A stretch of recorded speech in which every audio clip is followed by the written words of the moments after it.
Hi friends, welcome to our Identity series. This is a 10-part video series on what it looks like to live secure in our identity in Jesus Christ. What does it look like to live believing the truth and not the lies? What does it look like to know you're in right standing with God every day, no matter what? I want to encourage you to subscribe to this YouTube channel because that way you will not miss out on any videos in our 10-part series. Now, here's another episode of our Identity series. Hope you enjoy it.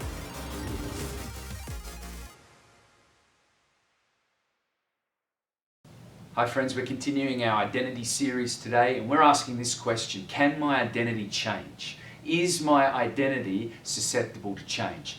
There's a great old story, and that old story is a tale of two houses. And those two houses were built on two different foundations. The first house was built on sand. The second house was built on a rock. And in the story, a storm came and the flooding came, and the first house was knocked down, was washed away in many respects. The second house was built on the rock, the one that was built on the rock, that remained standing in the midst of the storm, in the midst of the flood. I'd like to suggest to you today that we can actually build our identity on different foundations. We can have our identity on a sand-like foundation, or we can have our identity on a solid rock foundation. Our identity can be built on sand, and I think sand represents for our lives the opinions of people, the viewpoints of people, but it can also be the circumstances of life. And I would like to encourage you to ask yourself this question today: is your house built on sand? Is your identity built on the foundation of people's opinions and the circumstances of life? And I'd like to suggest to you that if it is, you're in a susceptible place. You're in a place of weakness. It might be fine for a time, but when the storm comes, which it does for all of us, our house, our identity can be knocked over by that great storm, by that great, the storms of life, the trials of life. And if our identity is built on people's opinions, it can just shake our foundation. It can rock our foundation. It might be fine one day, but the next day, all of a sudden, we find our house knocked over because of something someone said about us. Maybe for some people, it's something that was written about them. Maybe it's something put on social media about them. You know, something spoken amongst a group of community about us that has unfortunately been hurtful for us.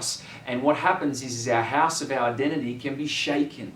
Maybe it's circumstances. You know, if you've been through perhaps a breakdown in your family, maybe it's a relational breakdown in your family, maybe a relational breakdown with your parents, a relational breakdown with your children, maybe even a relational breakdown with a spouse. Those circumstances, if we're building our identity on those circumstances, then what happens is it's like our house of our identity gets shaken and maybe even knocked down. But there's a different way and a better way. We can build our identity on the rock. We can build our identity on a solid foundation. I believe that solid foundation is Jesus Christ. You know, the greatest rock that we can build our identity on is the work of Jesus and His work on the cross and His resurrection. That is the greatest foundation that we can build our identity on. You know, the Bible says that the person that entrusts their life to Jesus Christ is born again. They are born again. And Jesus uses this imagery, this symbolism of literally having like a second birth. And when we have that second birth, figuratively speaking, we are actually moving out of a place of having an identity that is readily shaken, readily knocked over, into being a saint, actually, in the sense of being like a chosen one, a set apart one. That word saint means one that is set apart to the Father, set apart to God, and secondly, being a child of God. And when we're actually born again, we move from being outside of relationship with God into being in relationship with God, being a child of God.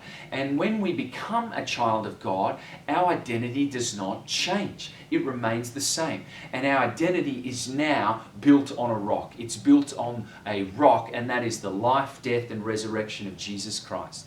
You know, that if you look at butterflies, they are absolutely fascinating creature. You know, they go from this infancy of being a larva in a cocoon to all of a sudden a dramatic shift, and then they become this beautiful butterfly.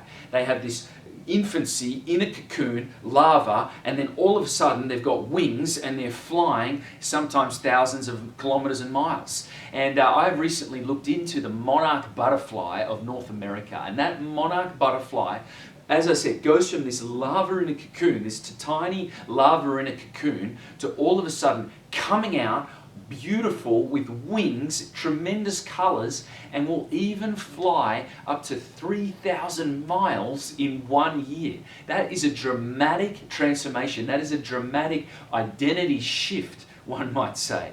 And that's precisely the kind of shift that took place for us when we that took place for us if we've surrendered our life to Jesus Christ. That butterfly is a great picture of what happens to any man or woman that entrusts their life to Jesus Christ, that says, Jesus, I give you my life. I believe what you did on the cross was for me. I receive your forgiveness. I receive your new life. Give me a new heart. Make me a child of God. I want to follow you for the rest of my life. It is such a dramatic transformation. It's a major identity shift. Just like for the monarch butterfly, we go from something little, something in infancy, to something beautiful, something great, something wonderful. And that's the true thing for a believer, that they can come to Jesus, come to the cross, come to the resurrection, and have a dramatic identity change. And Jesus promises this for all that would choose to follow him. Come to me and I will give you a new heart. I will take your heart of stone and give you a heart of flesh. We can all come to Jesus, have a dramatic identity change, and that change is irrevocable. It remains the same. Our house remains on the rock. It doesn't change any longer. We're not susceptible to storms, if you will, any longer, but we stay a child of God. We remain there, and God gives us a new heart, and our identity is child of God forever and ever.